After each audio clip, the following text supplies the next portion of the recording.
Coming up next, it's Sport Today, and in 30 minutes we dig into the story of sugar.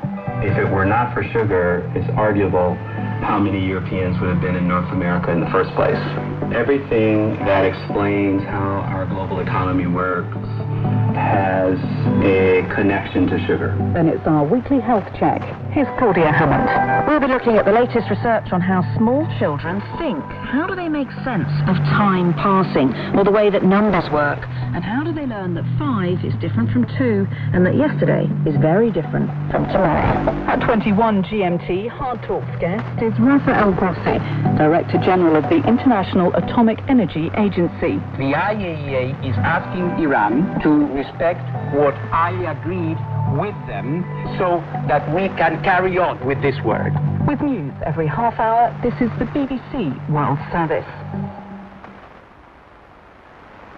They're a club only founded in 1997. Their entire squad has a market value of just over $13 million, and it's their first ever season playing in the Champions League group stages.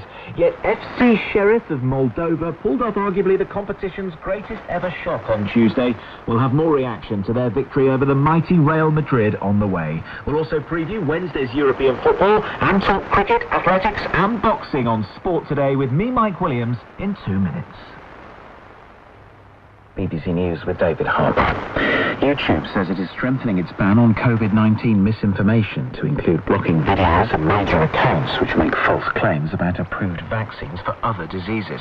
The Google-owned site said its new policy was crafted after seeing misinformation about COVID vaccines spill over to other potentially life-saving vaccines, with claims they are dangerous or ineffective.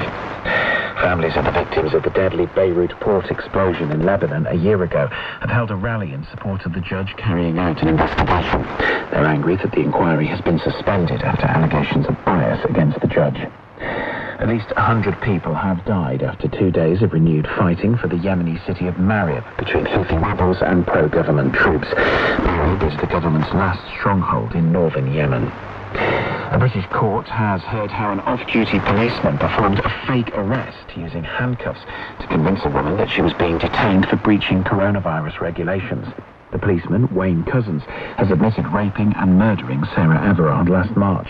The case sparked an outcry against male violence towards women.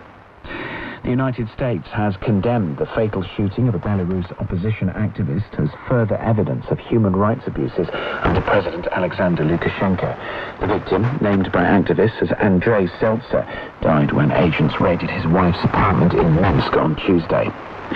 2 Ugandan opposition MPs who were recently charged over a wave of killings have been remanded in prison after receiving an additional murder charge.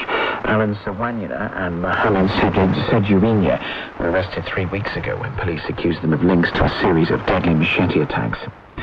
France has threatened Britain with national and European retaliation over what a minister called unacceptable allocation of fishing licenses. The Minister for the Sea, Annick Girardin, said the denial of permits to dozens of French boats to fish in British waters was another kick in the teeth.